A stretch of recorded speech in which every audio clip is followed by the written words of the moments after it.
Bonjour à tous et bienvenue sur la chaîne Island Guidance pour une nouvelle vidéo. Bon, je vais planquer ma tasse. Oui, j'ai une tasse princesse. Et vous foutez pas de ma gueule, j'ai toute la collection. J'espère que vous allez bien. Alors aujourd'hui, ça sera pas une guidance, de toute manière, j'en ai déjà sorti sur cette période, donc je pense que là, vous pouvez trouver votre bonheur et vous pouvez trouver tout ce dont vous avez besoin. Mais en fait, je me rends compte de plus en plus, notamment dans les personnes qui me consultent pour les consultations privées, que certains ne me connaissent pas depuis très longtemps. Et, euh, et je vous cache pas peut-être que à la base, je pense que je fais sans doute cette vidéo d'abord pour moi. Parce que vous savez, quand parfois on parle d'un bilan, de regarder d'où l'on vient, cette vidéo un peu pour expliquer d'où je viens, comment j'ai démarré ou ce que j'ai pu traverser, ça m'aidera sans doute peut-être moi pour avancer. Alors si ça peut aussi en aider d'autres ou apporter parfois des pistes de réflexion, et tant mieux. Alors on va pas faire toute ma vie non plus, mais pour revenir essentiellement, sur les points importants, euh, je pense que c'est important de dire, moi je suis né dans une famille chrétienne, donc c'est-à-dire mes parents sont protestants et notamment, c'était assez présent à la maison parce que mon père est pasteur, à l'époque mon père était pasteur. Donc j'ai toujours grandi en entendant parler de Dieu, mais en entendant parler de Dieu, pour moi c'était normal d'aller à l'église, d'y aller tous les dimanches, et je me posais pas plus la question que ça, puisque c'était ce que j'ai toujours connu. Donc, euh, donc j'allais à l'église tous les dimanches, j'ai deux grands frères, moi je suis le petit dernier. Hein. Oui, vous allez dire, le petit chouchou, et oui, peut-être, hein, un petit peu. Et, euh, et donc pour moi, entendre parler de Dieu, c'était normal. Ce qui fait aussi, c'est important, c'est que j'ai toujours aussi grandi dans le fait que entre guillemets, les dons, ce qui pouvait parfois paraître paranormal, euh, ces choses-là, on nous a toujours appris que ça existait. Mais, oui, parce qu'il y a forcément un mais, on nous a toujours dit que les gens qui avaient des dons ou les choses comme ça, ça existait, mais qu'il fallait s'en méfier, puisque ça ne venait pas de Dieu. Et j'étais relativement un peu confronté à quelque chose où cette idée-là me dérangeait. Et puis, je pense que de toute manière, j'avais très tôt, depuis tout petit, une espèce de quête du merveilleux. J'étais pas comme tout le monde, de toute manière. Après, c'est pas non plus pour faire l'apologie de je suis différent, mais je rentrais vraisemblablement pas dans le moule. Je me souviens un truc petit, ma mère avait été convoquée en maternelle, hein, parce que je dessinais tout en rose. Et ma mère avait écouté la maîtresse, on me dit oh, c'est inquiétant, Benoît il dessine tout en rose. Hein. Ma mère elle avait dit heureusement. Comment elle avait dit c'est problématique. Hein. Et s'il avait dessiné tout en noir, ça aurait été tout aussi dramatique. Et là je me dis aujourd'hui je me dis mais bravo maman, ça c'était bien d'avoir répondu ça. Et puis, déjà petit, j'avais un sale caractère et j'aimais pas qu'on me donne d'ordre. Et notamment, en fait, apparemment, il y avait des choses que je voulais pas faire. Combien de fois, même en primaire, ma mère s'est fait convoquer à l'époque par la maîtresse parce qu'elle disait le problème de Benoît, c'est pas qu'il est pas intelligent, mais c'est que là, je peux pas le noter, il a rendu un contrôle zéro. Et pourquoi Benoît il rendait un contrôle zéro? Apparemment, je me souviens plus. Hein.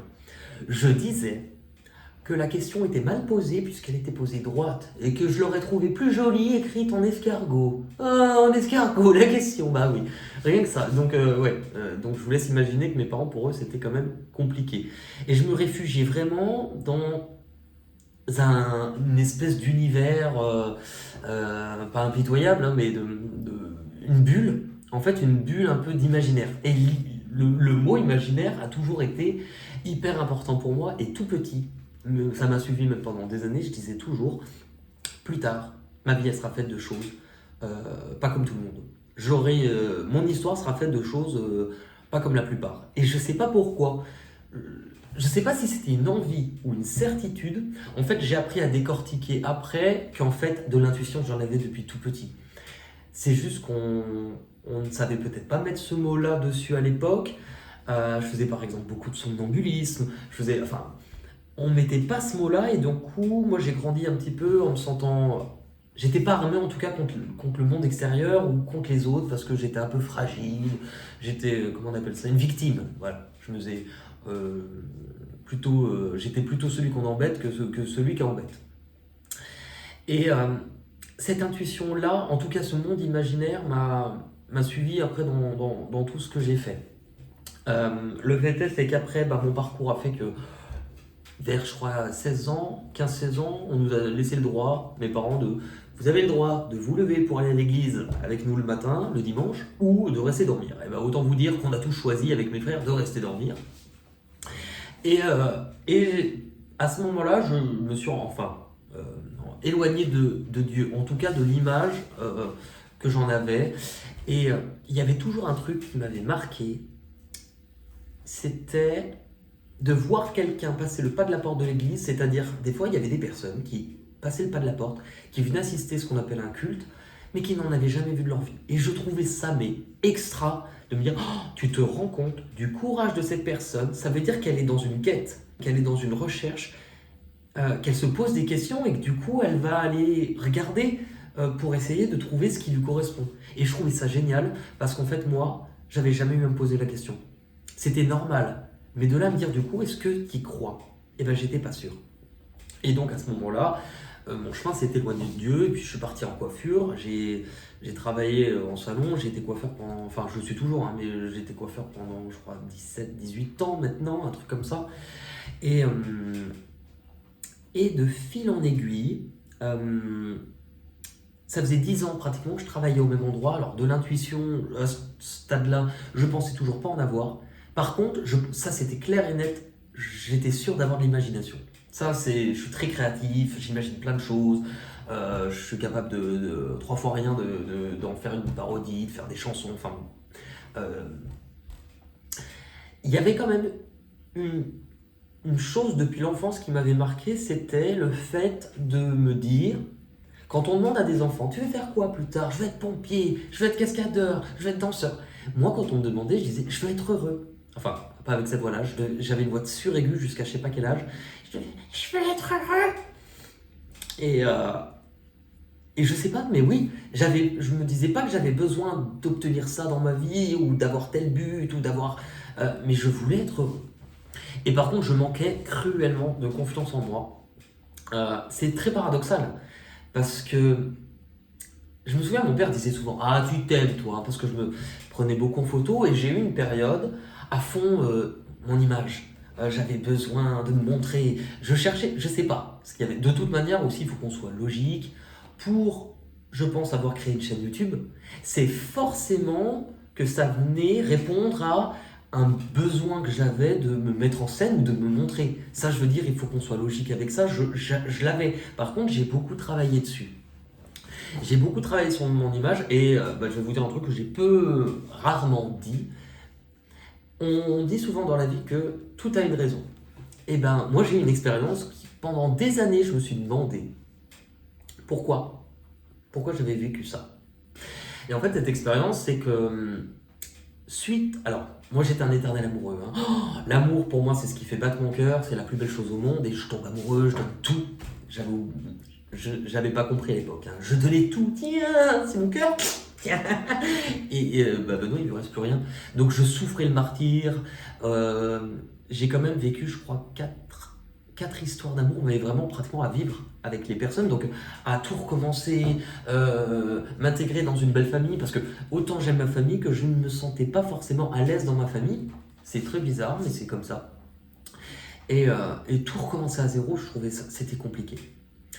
Et à une époque, en fait, lors d'une rupture, je me souviens avoir prié et avoir dit, s'il vous plaît, faites-moi vivre quelque chose d'hors norme, je veux vivre un truc hors norme pour tourner la page.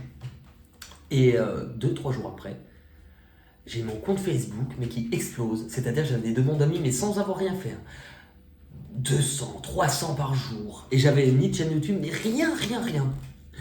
Et on me contacte par le biais, je crois, de Messenger, et on me dit, voilà, on est casteur pour la télé, est-ce que ça t'intéresse de participer à une émission télé? Alors moi, au début, je me suis dit, mais c'est une connerie. C'est sûr, c'est une connerie. Et puis en fait, on me propose, un casteur me propose une émission. La même semaine, un autre casteur me propose 2 émissions. Enfin, et je me dis, mais qu'est-ce que c'est que ça? Et puis, ça venait titiller un truc chez moi. Et donc je me souviens, il y a une casteuse, alors ils n'ont pas le droit de dire le nom des émissions, mais elle me propose un entretien sur Skype. Le lendemain, en plus le lendemain, je travaillais pas. Je me dis mais qu'est-ce que tu as à perdre? Et puis même si c'est une connerie, au pire des cas, bah tant pis, hein. Donc je fais un entretien sur Skype, et elle me dit bah c'est pour une émission de dating, donc de rencontrer des gens entre guillemets amoureusement. Et je lui dis attendez, qu'on soit bien d'accord. Euh, je lui dis moi je l'assume, il n'y a pas de souci, je suis avec des garçons. Et j'ai jamais vu d'émission où il y a des garçons qui rencontrent des garçons. Oui, bah là dans cette émission ça sera nouveau. Et par contre, je leur dis, mais attention, si c'est pour me coller une étiquette qui n'est pas moi, ou en tout cas, si c'est pour donner l'image cliché, il y en a assez, je ne me retrouverai pas là-dedans. Donc, et elle me dit, non, justement, on veut que tu restes comme tu es. Suite à ça, je fais cet entretien sur Skype qui se passe plutôt bien. Et on m'annonce le lendemain, c'est bon, tu pars, et tu pars dans 2 semaines. Donc c'est-à-dire que d'un seul coup, je reçois des billets d'avion, on me fait un plan carrément, à telle heure tu pars de chez toi, il faut que tu prennes ça. Et en fait, je me retrouve à partir, sans savoir combien de temps. Je pouvais partir 2 jours, comme je pouvais partir 3 semaines, hein. Au soleil, à l'autre bout du monde, tout frais payé, en République dominicaine. Et là, ça a été... Alors, l'aventure en elle-même, génial. C'était une sacrée aventure. Alors, du coup, pour ceux qui vont demander, moi, j'étais ni du tout télé-réalité, c'était pas vraiment mon milieu ni mon monde. Et j'ai participé à un truc qui s'appelle la Villa des Cœurs Brisés, la saison 2 d'ailleurs. De toute manière, des fois, il y a des images qui ressortent. Alors, j'ai pas vraiment de problème avec ça. Puis honnêtement, vu le peu de passages que j'ai fait non plus, c'est pas ça qui a changé ma vie. Mais à cette époque-là, je me suis dit, mais je comprends pas. Je me suis retrouvé avec des personnes qui faisaient 1m80, qui étaient comme ça. Moi, 1m74, je comprenais pas ce qu'on m'avait trouvé. Mais c'est vrai que ça m'avait peut-être aidé. Après, j'ai pas du tout aimé l'après. Alors, je vais pas vous parler de l'après parce qu'en fait, en soi, c'est pas le but de cette vidéo.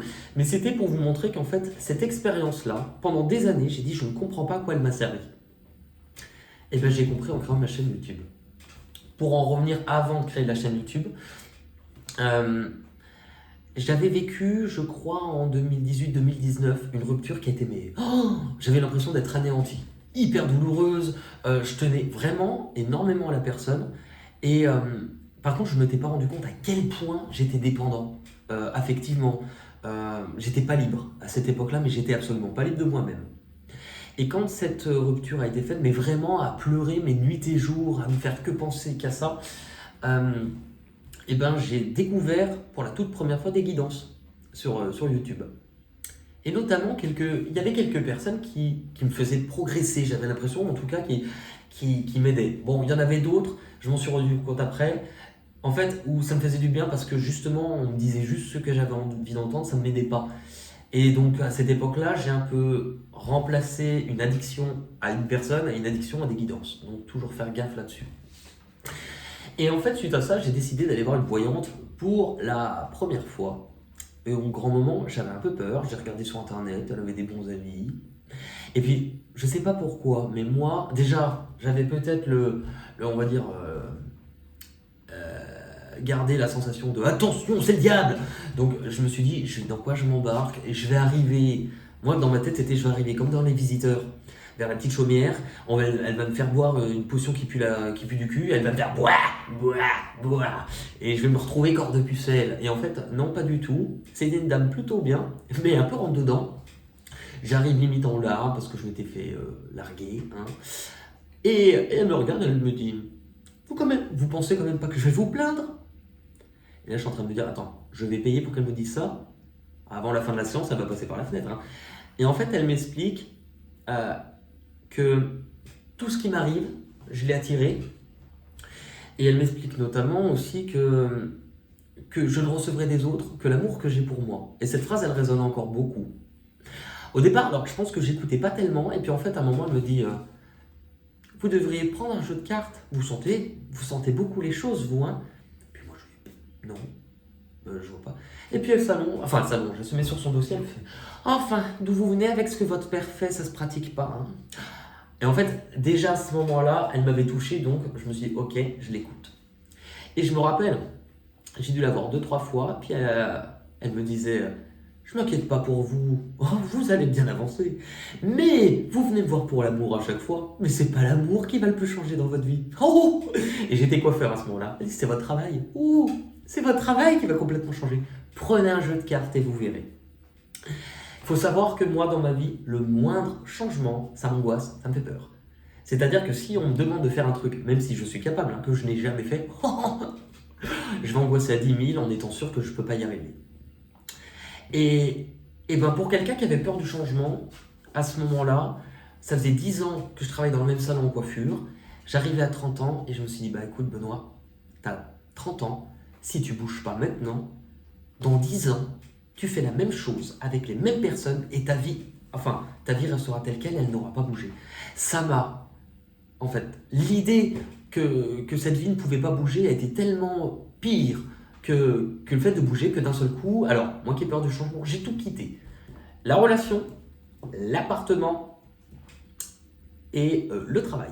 Enfin, je me suis retrouvé dans le vide. J'avais le salon où je travaillais, on m'a dit, bah, je te fais une rupture à l'amiable, comme ça j'avais 2 ans de chômage. Et je disais aux personnes, c'était clair pour moi, je prends 2 ans pour me donner le temps, une fois dans ma vie, de souffler et de trouver ce que je veux. Je ne sais pas, donc je vais chercher, je vais trouver. Et en fait, à ce moment-là, j'ai pris mon appartement. Et c'était, il faut le savoir aussi, le tout premier appart que je choisissais seul. J'avais déjà vécu seul, mais à chaque fois, on les avait choisis à 2. Donc cet appartement était très important pour moi. Et même en termes de déco, je ne suis pas conventionnel. D'un seul coup, je me dis, bon, c'est vrai que vous voyez la cuisine, mais c'est la pièce la moins jolie de l'appart. Qu'est-ce que j'en fais de cet appartement? Et je me suis dit, je vais mettre de la verdure. Je voulais un côté île déserte, Avatar. Je voulais des plantes au mur, enfin du gazon au mur. Je voulais que ça soit un peu comme une île déserte. Et à ce moment-là, j'ai fait cette déco. Et le terme Island est arrivé bien avant la chaîne. Mais Island, je me suis dit, je veux créer Island comme un mot, comme une appellation que je pourrais me servir sur différents projets artistiques, comme du dessin, de la peinture. Island, parce que pour moi, c'était le synonyme de j'ai tout quitté. C'est comme si j'avais quitté un navire. Je me suis retrouvé en pleine tempête. Je rame et je découvre cette île. Et sur cette île, je vais tout recommencer à zéro à mon image. Donc, Island, qui veut dire une île en anglais. Et donc, je me retrouve au chômage. Et je ne sais pas pourquoi. Parce que jamais à ce moment-là, ni j'avais eu l'envie de faire une chaîne YouTube, ni quoi que ce soit. Du jour au lendemain, je prends mon ordi, je prends un jeu de cartes et je me dis allez, je démarre, je commence. Et je propose, je crois que c'était pour le mois d'avril 2019, les premiers tirages que j'ai faits. À savoir que j'avais pratiquement jamais touché de carte de ma vie avant. En fait, j'avais dû faire 2-3 tirages à des copains pour rigoler, mais même quand j'ai démarré ma chaîne, je n'y croyais pas. Pour moi, c'était de l'amusement et en fait, ça me plaisait. C'était un loisir, ça m'occupait puisque j'avais du temps libre. Et c'était presque, cette chaîne devenait un journal intime. C'est-à-dire, je me dis au pire des cas, personne ne regardera. Mais j'étais soulagé dans le sens où je me suis dit, mes amis, ma famille, s'ils ne tapent pas ça, ils n'iront pas voir. Donc, si je ne communique pas, je peux faire ça tranquille dans mon coin.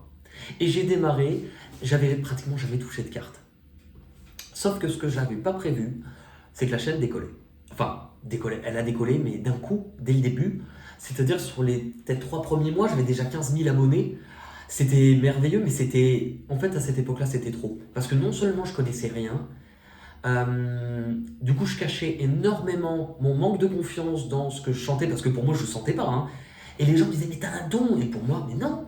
En fait, pour moi, les cartes, je les posais. La carte, elle veut dire ça. La carte, elle veut dire ça. Oui, mais ensemble, ça montre une histoire. Comme des images, je racontais l'histoire. Et au fur et à mesure, les personnes ont commencé à venir me voir en me disant, mais ce que tu nous dis se réalise. Et je me souviens notamment, mes premiers tirages, surtout, c'était sur des clients de coiffure qui venaient chez moi. La couleur, elle pose 30-35 minutes. Je leur faisais un petit tirage. Et un jour, j'avais une nana, je lui dis, une copine, tu vas dans mes cartes, je lui dis en tout cas, je vois un héritage. Puis elle me dit, j'ai personne de malade, donc non. Et elle m'envoie un texto 2 semaines après, Benoît, je viens d'avoir un héritage. Et je me souviens que même moi, ce jour-là, j'ai fait J'ai- Et en fait, à ce moment-là, je me suis dit, ok, donc ça veut dire qu'il y a quelque chose, ou en tout cas que ça peut apporter des réponses, mais du coup, ok, mais qui me répond? Et cette question, elle était hyper, mine de rien, pertinente. Qui répond? Est-ce que c'est vraiment une belle source ou pas du tout? J'ai fini, alors après, par comprendre que ça dépend, hein. Ça dépend, ça dépasse. Parfois, les présences qui te répondent, elles sont aussi en accord avec ce que tu es et ce que tu vibres. C'est pour ça que je me suis interdit de faire des tirages quand ça ne va pas, ou quand je suis pas bien, ou quand je suis en colère. C'est pas du tout la même chose que je vais appeler, et c'est pas du tout la même chose qui va me répondre. Ça, j'ai fini par comprendre, mais à ce stade-là, on m'avait dit, je me souviens, tu verras, tu sentiras en dehors des cartes, les cartes, on n'aura pas besoin. Moi qui manquais de confiance, non, pas du tout, les cartes, c'est là-dedans, c'est pas autrement, mais qu'est-ce qu'elle raconte, celle-là? Non, c'est les cartes, hein. Et donc, ce chemin-là, bon, ça fait 3 ans, hein, aujourd'hui qu'il y a à peu près, on arrive à la troisième ou quatrième année, attends, 2019, 20, 21, 23 ans. 3 ans. Et en fait, j'essaye de suivre le mouvement depuis. C'est-à-dire que je suis passé par la phase où il a fallu que j'apprenne à faire confiance. Euh, que c'était presque, en fait, que j'apprenne aussi à prendre du recul, à plus me laisser contrôler par les cartes, mais aussi à vivre. Mais j'avais beaucoup de mal, par contre, c'était dans mes relations amoureuses. C'est-à-dire que quand je rencontre quelqu'un, je donne tout ce que j'ai, je m'oublie. Et jusqu'au jour où c'était en 2019, donc pour ceux qui... mon intuition continue à grandir. Et en 2019, je rencontre quelqu'un. Je rencontre quelqu'un. Et moi, mon rêve, c'était de construire. Et on me l'avait toujours refusé sur les relations précédentes, puisque j'étais abonné aux personnes qui repartaient retrouver leur ex. Et le jour où j'ai rencontré quelqu'un qui voulait construire, je me suis pas posé de questions. Il veut construire, je veux construire, on va construire, on construit. Paf, c'était... Et en fait, à ce moment-là, j'avais une intuition qui me disait, t'es sûr que c'est la bonne personne pour toi? Et comme le petit ange, t'es sûr? Mais tais-toi, il veut construire, on y va. J'avais déjà les valises. J'ai réglé. Et, euh, et on construit. Et en fait, c'est pas de la faute à cette personne. Mais je me suis littéralement enfermé, prisonnier. Et j'ai compris ce que ça sous-entendait à l'époque, le terme, je me suis désaligné. C'est-à-dire qu'en fait, être désaligné, c'est ne plus être en accord entre ce que tu es et les actes ou ce que tu fais. Il y avait un décalage. Parce que je savais que c'était pas la bonne personne, mais je m'en foutais, je voulais construire. Et construire à quel prix? J'ai compris, mais j'avais une grande leçon à retenir à cette époque-là. J'ai dû apprendre, pour la première fois de ma vie, à dire non. Ça a été hyper dur, hein, mais ça a été hyper bénéfique. Ce qui s'est passé, c'est que j'ai appris à dire non. Et quand je me suis séparé, je me suis dit de toute manière, rends-toi compte, est-ce que c'est un réel plaisir quand tu te retrouves seul? Non. Pourquoi tu t'aimes pas? Pourquoi t'apprécies pas vraiment ta compagnie? Parce que dans ces cas-là, ça veut pas dire t'aimes bien sortir, voir du monde, ok, mais ça doit être du plus. Ça veut dire que quand tu es seul, tu dois déjà être bien. Et moi, c'était pas le cas. Et c'était en plus pendant les périodes de confinement, je me suis enfermé pendant 4 mois à travailler sur mes blessures, à me dire tu vas aller voir et déterrer tout ce qui ne te va pas, tout ce qui te fait mal, tout ce que tu voulais pas voir. Et tant que tu t'aimes pas, tu rencontreras personne. Donc c'est ce que j'ai fait. Et là, mon intuition, mais alors fou, a fait un immense boom. Je ressentais 10 fois plus de choses, je peux même pas l'expliquer. Parce qu'en fait, ce qui est très difficile quand on travaille là-dedans et qu'on a de l'intuition, c'est qu'on fonctionne pas comme un ordinateur ou un téléphone, on se réveille, ah tiens, j'ai la mise à jour, je sais faire ça, et bah tiens, super. Non, quand tu as quelque chose de nouveau ou quelque chose qui grandit, et ben tu sais pas comment ça marche. Et en fait, il faut que tu apprennes à différencier. Ça, je ressens ça, mais est-ce que c'est ça? Enfin, et ça prend mais des fois 10 plombes, hein, c'est comme un instrument. Tiens, cette note-là, je la connaissais pas. Qu'est-ce qu'elle veut dire? Qu'est-ce qu'elle vient résonner? Qu'est-ce qu'elle vient faire vibrer? Parallèlement à ça, au fur et à mesure de ces 4 mois d'enfermement, je commençais à me sentir en paix, mais j'étais hyper enfermé. Je sortais plus, je voyais, bon, c'était le confinement, vous me direz, mais je prenais conscience que je m'étais un peu mis dans une forteresse. Et un soir, je rêve. Mais alors un rêve comme jamais j'ai fait. Je vois une personne arriver avec un casque et une voix off qui me dit « Tu vas rencontrer quelqu'un ». Et on me donne des détails sur la personne. Notamment, on me dit... On me donne des détails sur la personne. Je me suis levé, alors tous mes amis se sont foutus de ma gueule, mais j'avais la certitude que j'allais rencontrer quelqu'un. Je le savais au fond de moi. Je le savais, ça pouvait pas être autrement. Et ce qui s'était passé, c'est que deux semaines avant, j'avais fait un rêve de la fameuse personne avec qui j'avais beaucoup souffert quand elle était partie et qui a été le point de départ de mon éveil spirituel. J'ai rêvé de cette personne. Dans mon rêve, elle faisait ses valises et elle me disait « je dois partir ». Et je me suis levé en disant « mais pourquoi j'ai rêvé de lui alors qu'en plus j'ai une autre relation depuis ?» Et en fait, j'ai tout compris à ce moment-là. Je me dis « mais en fait Benoît, t'as rêvé de cette personne, même si t'as eu une autre relation depuis, tu pensais, au fond de toi, tu pensais quand même à qui ?» Et j'ai fini par comprendre que même si j'étais plus avec l'ancienne personne, même dans mon autre relation, je pensais toujours à l'autre. Donc mon énergie y était toujours attachée. Ce qui fait que ce que je vibrais à l'extérieur du monde, c'était je ne suis pas libre et que rien ne pouvait fonctionner. Donc le fait de faire ce rêve où cette personne me dit je dois partir, moi je me suis dit, tu as un message de dire il faut que tu lâches prise, il faut que tu laisses partir cette personne. Et je me souviens, dans ma chambre, j'avais un cadre photo avec plein de photomatons, et notamment il était dessus. Et j'avais jamais eu le cœur à les enlever. Là, j'ai pris le cadre, c'est paf, j'ai pété le cadre et j'ai enlevé toutes les photos. Le lendemain, j'ai une copine qui dit sur Facebook, t'as été voir donc le prénom d'un tel, cette personne, elle déménage. Et je regarde et cette personne venait de marquer qu'elle quittait Lyon, qu'elle était partie dans une autre ville. Et en fait, j'avais rêvé 2 jours avant. Cette personne faisait ses valises et me disait je m'en vais.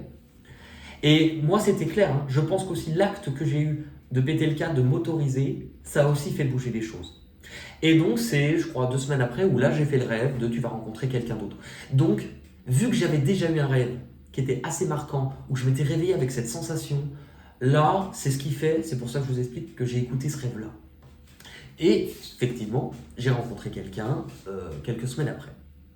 Il faut savoir aussi qu'au début de ma chaîne, c'était trop. Je ne connaissais pas, je suivais le mouvement, je recevais des fois 100, 300 messages par jour. Et de tout, hein. Des lettres d'amour, des messages. Alors, les gens qui avaient des dons, on a un message pour toi, j'en recevais 50 par jour. Et pas tout le monde était bienveillant non plus. Donc, je suis devenu très frileux, mais il y a parfois dans le lot 1, 2, 3 personnes à qui je répondais parce que je sentais un truc. Et notamment une personne, je ne donnerai pas son nom, mais elle se reconnaîtra si elle passe par là, qui un jour me dit hein, je ne regarde pas de guidance, ce n'est en plus pas dans ma... Enfin, je suis chrétienne, donc normalement ce n'est pas pour moi, mais j'ai ressenti quelque chose de fort et je ressens des messages, je reçois des messages et j'en ai un pour toi. Et elle me dit ça serait bien qu'on puisse se voir, alors puisqu'on n'habitait pas dans le même endroit, au moins par visio. Et un soir, j'avais passé une journée chez mes parents et je me rappelle. Moi, j'étais vraiment dans cette démarche. Mes parents, en plus, avaient du mal à entendre parler de ce que je faisais et je commence à leur dire. Et ma mère, elle me dit ah ben en fait, t'es comme ton père. Je dis comment ça? Eh ben ton père, il a des visions quand il touche les gens. Je dis comment ça, il a des visions quand il touche les gens? Bah, donc d'un seul coup, moi j'errais depuis déjà plusieurs mois à me dire qu'est-ce qui va pas chez moi. Et j'apprends qu'en fait, mon père, il touche les gens, il a des visions, mais qu'il en a peur parce qu'il a choisi la voie de Dieu et qu'il pense pas que ça vient de Dieu. Et que mon arrière-grand-mère, elle avait des visions et qu'elle guérissait les enfants avec ses mains. Ah bah alors d'un seul coup, toute la famille devenait un peu fantastique. Et moi, en fait, j'en ai beaucoup voulu parce que je me suis dit, mais j'aurais aimé le savoir avant. Enfin, j'avançais en ayant cette impression d'être différent. Et je vous dis ça parce que c'est le jour où j'ai appris ça de mon père. Où cette dame qui avait un message pour moi, je l'appelle et elle me dit, il faudrait au moins qu'on se voit par visio. Je mets la visio et là, je peux pas me décrire plus avec des mots, ça serait pas forcément représentatif, mais un regard bienveillant. Mais son regard, elle lisait en moi. En fait, c'était vraiment, on se connaissait, quelque chose comme ça. Et elle me regarde avec bienveillance, elle me dit, ça s'est bien passé avec ton papa? Là, je me liquifie. Et en fait, cette personne, bon, elle m'avait fait des prédictions. Enfin, elle m'avait dit certaines choses, notamment sur une guerre qui arriverait. Donc, elle m'a dit ça bien avant le Covid. Mais ça, elle ne parlait pas du Covid. C'est encore après. D'une guerre qui arriverait et j'y croyais. Elle m'avait dit, tu auras un rôle à jouer. Ça ne veut pas dire... Enfin, attention.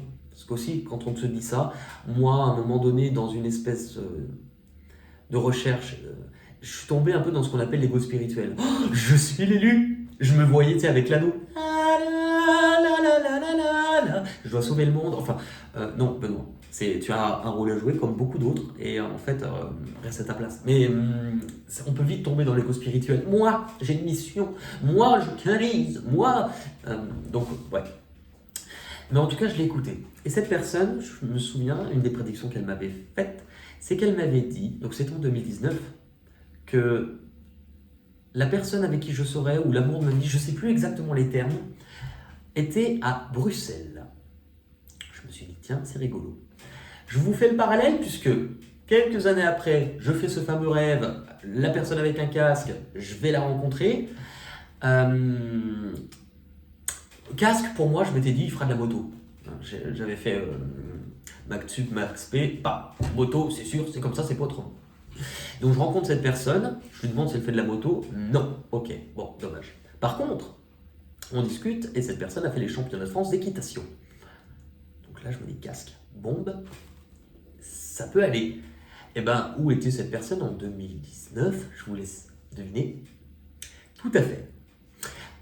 Le fait est, et c'est là où il y a un mais, c'est que à cette époque-là, parce que j'ai eu ce ressenti, parce que on m'avait fait cette prédiction, je m'étais persuadé, donc c'est cette personne, c'est pas autrement. Et ça, attention aussi au ressenti. Je vous explique pourquoi, parce qu'en fait, j'ai démarré une histoire qui s'est finie il y a peu finalement, où je me suis retrouvé avec quelqu'un qui ne m'a absolument pas donné, mais qui en plus ne voulait pas de moi, qui carrément n'était jamais là, c'est-à-dire que au moment où on s'est mis ensemble, je crois que pendant les 6 premiers mois, je ne l'ai jamais vu un seul week-end. Non, parce que la personne n'avait pas de temps à m'accorder, elle n'était pas là. Et puis elle m'écrivait, elle me disait, je pense pas à toi, tu me manques pas. Qu'est-ce que tu veux que je fasse avec toi? En gros, c'était ça. Mais moi, rempli d'amour et de ce que je chantais, j'y croyais. Et ça, c'est pas forcément bon parce qu'en fait, un jour, j'ai ouvert les yeux et je me suis dit, mais Benoît, l'amour, c'est de l'amour. Et là, ce que tu vis, c'est tout sauf de l'amour. Tu es en train de t'oublier, tu es en train de tout donner à quelqu'un et en plus tu essayes de... J'étais avec quelqu'un pas du tout spirituel, à quoi ça sert l'intuition? Il fallait même pas en entendre parler, je veux pas entendre parler de si, ça c'est comme ça, c'est pas autrement, et pourquoi je changerais, et pourquoi si, pourquoi... Et en fait, je donnais toute mon énergie à essayer de faire comprendre à la personne, à essayer de l'aider, à essayer de l'ouvrir, mais en fait tu n'aides pas quelqu'un qui en a rien à faire. Encore plus si c'est au détriment de ta propre santé et de ton propre bien-être. Et quand bien même ce que tu peux sentir est plus fort que la normale, moi au bout d'un moment je me suis dit mais j'en suis tellement pas heureux et ça justifie pas en fait que de souffrir autant. Et donc j'ai pris la décision de partir. Et je suis persuadé aujourd'hui que c'était la bonne décision. D'un seul coup, la personne s'est réveillée, j'étais l'amour de sa vie. Ah bah oui, mais moi je suis désolé. Je pouvais être l'amour de ta vie quand j'étais devant toi, pas quand je me casse avec mes valises. C'est trop facile. Et il fallait s'en rendre compte quand j'étais là. Donc, je mets beaucoup de temps à me décider. Mais j'étais persuadé, par contre, que j'avais quelque chose à lui apprendre. Ou en tout cas, que j'avais quelque chose à travailler. Et en fait, aujourd'hui, j'ai pris du recul sur aussi ce que je sens. Parce qu'en fait, en soi, je me dis, j'ai senti un truc très fort, comme si c'était attitré à lui. Mais ce que j'ai compris aussi, c'est que non, entre-temps, ce que j'ai compris, mes ressentis tout court se sont développés. Donc qui te dit que ce n'est pas juste parce que tu ressentais les choses plus fortes que tu as ressenti cette prochaine rencontre, mais que ça se trouve, la prochaine personne, tu la ressentiras aussi de la même manière, puisque c'est ce que tu sens. C'était pas la personne, c'était moi, en fait, qui sentais d'un seul coup plus. Et donc j'ai mis tout mon ressenti sur le fait que la personne, oh, j'ai jamais senti ça avant. Oui, mais c'est pas lui qui en était l'auteur. C'est toi ce que tu sens agrandi. Et donc finalement, ben là je me suis autorisé à réavancer et c'est la première fois de ma vie où, bon, entre-temps, j'ai commencé à sentir pour la première fois des défunts, avoir des messages que je pouvais pas avoir juste avec les cartes. Je me souviens par exemple un jour, j'ai une copine, elle me demande un tirage, puis elle me dit, est-ce que je peux poser une question, mais ne pas te la dire? C'est-à-dire avoir la question en tête, mais ne pas te la poser. Je lui dis, on va essayer. Je me concentre, et c'est vrai qu'à ce moment-là, je demandais toujours à mes guides d'être présents. Mais je me suis dit, c'est bête, puisque le tirage, il est sur une autre personne. Il faudrait peut-être que j'appelle les guides de l'autre personne. Donc j'appelle les guides de l'autre, et là, j'entends à peu près une voix. C'est pas, alors, j'ai jamais entendu une voix qui me parle, c'était plutôt ma propre voix, comme si je me parlais à moi-même, sauf que je me réponds et que ça me dit des choses que je ne peux pas savoir. Donc ça fait un dialogue intérieur. Et au moment où je me concentre, elle ne me pose pas sa question, j'entends, c'est pas ses guides, c'est son père. Bon, d'accord. Et puis, il me sort un petit truc qui me fait rire, donc je lui donne. Et puis, le message est en gros, tu peux être fier de toi, je t'accompagne, je suis là. Et un message comme ça. Et en fait, cette jeune fille, elle était enceinte, elle avait perdu son père. Et le message qu'elle voulait recevoir, c'était elle voulait que ça soit son père qui lui parle, mais elle voulait qu'il lui donne un signe pour lui montrer que c'était bien lui. Et elle voulait savoir si son père était fier d'elle. Donc ça s'est beaucoup passé comme ça. À une époque, j'ai beaucoup senti que les défunts. Ça m'a fait un peu peur, parce que je les sentais le jour, la nuit, enfin tout le temps. Et à un moment donné, je me souviens, à l'époque où j'étais dans mon ancienne relation, la personne n'a pas cherché à comprendre. Moi je te préviens, je veux pas de ça chez moi, tu trouves une solution. Enfin, c'était un accompagnement super. Mais finalement, ça m'a aussi aidé puisque j'ai trouvé une solution seule. C'est là où j'ai compris qu'en fait, l'intuition, quand c'est comme, en fait, je ne le savais pas, mais c'était une sorte de canalisation. Je priais le matin et en fait, on m'avait dit, il faut que tu vois les signes qui feront pour toi que ta connexion s'ouvre. Et c'est vrai que moi, j'avais remarqué sur mes toutes premières vidéos, à l'époque où je battais encore les cartes, qu'au moment où je priais, où je demandais si je pouvais tirer les cartes, j'avais un frisson comme si on me touchait l'épaule. Et on voit carrément sur mes premières vidéos, à des moments, j'ai l'épaule qui fait comme ça. Et j'ai fini par comprendre, ça, c'est le signe que je peux. Mais c'est comme si j'ouvrais une porte qui me permettait de recevoir les messages. Cette porte-là, par contre, j'avais jamais appris à la fermer. Donc c'est-à-dire, c'est comme si le soir, je termine ma journée et je laissais grand ouvert chez moi en disant aux entités, aux esprits, allez-y, rentrez, venez. Et en fait, j'ai appris à fermer. C'est un truc tout bête, mais j'ai appris le soir à demander à ce qu'on... Enfin, fermez les écoutilles. C'est un peu ça. Je fais une prière en demandant à ce qu'on ferme mon canal. Et je sens presque comme ici, comme si ça me... Donc, voilà. En attendant, depuis peu, c'est comme si les cartes, j'en avais plus besoin, ou en tout cas, je ressens beaucoup plus de choses sans les cartes. Mais à chaque fois, c'est que j'ai l'impression d'imaginer. Mais en fait, quand je me rends compte, pourquoi j'ai cette image-là? Elle vient de quoi? Je ne peux pas l'imaginer. Et plus j'écoute cette imagination, plus finalement je me rends compte que c'est de l'intuition. Et je pense que les guidances privées, les consultations que j'ai avec les personnes, en fait, elles m'aident énormément. On me place toujours des personnes qui ont un lien avec ce que je vis. Et en fait, les personnes ont beau prendre un rendez-vous, c'est pas moi qui ai choisi la date. C'est eux là-haut, en fait, c'est eux, quand ils trouvent, en fait, il y a le moment où la personne, elle veut, eux, il faut intervenir quand la personne, elle en a besoin. Donc, ils vont toujours s'arranger pour créer un contretemps pour ci, encore. Et puis, ils vont mettre les personnes, mais il y a toujours un sens. Le jour où je fais la consultation avec quelqu'un, bizarrement, les personnes qui se retrouvent la même journée ont la même leçon à comprendre, les mêmes choses. C'est assez fabuleux, d'ailleurs. Et souvent, c'est des messages aussi, pour ça que des fois sur la chaîne, je vois dans les commentaires, je pense que cette guidance était pour toi. Ça sert à rien de dire ça. Parce qu'il y aura toujours un bout de moi dans ce que je vois, dans ce que je sens. Et il y aura toujours un bout des guidances qui, effectivement, c'est pour moi. Mais pas que. On place des personnes qui ont un sens. Et par exemple, parfois, on va me dire non, Benoît, cette guidance, tu ne peux pas la faire maintenant parce qu'en fait, si le message que tu as à transmettre, c'est quelque chose que tu n'as pas vécu, pas expérimenté ou pas compris, on va d'abord te le faire vivre et après tu pourras le transmettre. Donc voilà, j'en arrive là où j'en suis dans ma vie actuellement. Et je suis dans une période où c'est la première fois de ma vie où je me dis, en fait, j'ai l'impression que je ne me connais pas encore. Je viens de faire tomber des barrières. Et je viens de me dire, il est temps que je m'ouvre de nouveau aux autres, que je arrête de m'enfermer chez moi, que j'aille vivre, parce que finalement la vie, elle se passe aussi dehors, et pas uniquement enfermée chez soi. Et c'est la première fois où je me dis, mais je sais pas ce que je veux, je sais pas ce dont j'ai besoin. C'est pas grave, c'est pas grave. Je vais aller le découvrir, ça c'est mon but, et ça c'est ce que je vais mettre en place. C'est vrai que moi j'ai quand même une chance inouïe, c'est que souvent on dit que les personnes qui s'éveillent ont tendance à perdre les gens qui les entourent. Ou en tout cas changer de...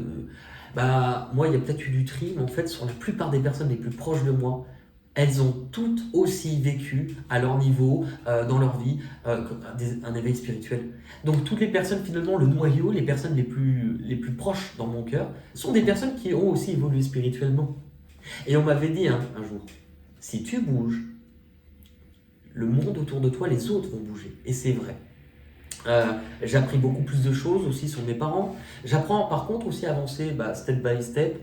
Et, euh, et je prends conscience, et aujourd'hui je culpabilise moins, qu'en faisant ce choix, parce que ma mère me disait souvent, hein, oh là là, mais comment tu dois faire, ça doit être horrible. Des fois quand tu sens des trucs un peu sombres, des trucs... moi une vie comme ça, j'en voudrais pas. Effectivement, hein, à des époques, quand je voyais honnêtement... quand tu vas te coucher, que ton chat il miaule alors que c'est un amour, et que tu sens une vieille qui te caresse en disant tu es à moi, oui, ça fait flipper. Parce qu'en même temps, ces choses-là, elles n'arrivent jamais la journée, c'est le soir, mais il n'y a pas que ça. Et heureusement qu'il n'y a pas que ça. Et moi, je pense qu'en fait, toutes les attaques spirituelles négatives que j'ai eues, c'était pour me faire peur et pour me faire arrêter. Donc, j'ai toujours eu ce lien de dire si on essaye de me faire arrêter en me faisant peur, c'est que ma voix, elle est là-dedans et c'est que je dois continuer. Euh, voilà où j'en suis. C'est la première fois où j'apprends finalement à encore un petit peu plus à m'aimer, mais à prendre aussi mes responsabilités. C'est vrai que parfois j'en vois qui me disent oh, t'es comme un modèle, t'es comme un guide. Alors, enfin, peut-être que je vous aide et j'en suis vraiment très reconnaissant si c'est le cas. Mais je ne suis pas un modèle du tout. Hein. Moi, un mur, je ne retiens pas une leçon au bout de 2 fois. Moi, le mur, j'ai besoin de me le prendre 18 fois avant de me dire que c'était peut-être une idée de merde. Donc des conneries, j'en fais encore beaucoup. Je suis un gros bébé. Hein. Mais, euh, mais c'est aussi ce qui me rend humain. Et par contre, je pense vraiment avoir une faculté qui peut être un défaut, c'est que j'essaye toujours de voir ce qu'il y a de meilleur en chaque personne. Le fait est, c'est qu'il faut que j'arrive aussi à le faire pour moi. Et donc je pense que là aussi peut-être un message pour vous. Voilà où j'en suis dans ma vie actuellement. Si tu avais besoin de savoir, ou en tout cas d'un peu plus me connaître, écoutez, j'ai été ravi de passer ce moment avec vous. Je vous souhaite de prendre soin de vous et je vous dis à une prochaine. Bye bye.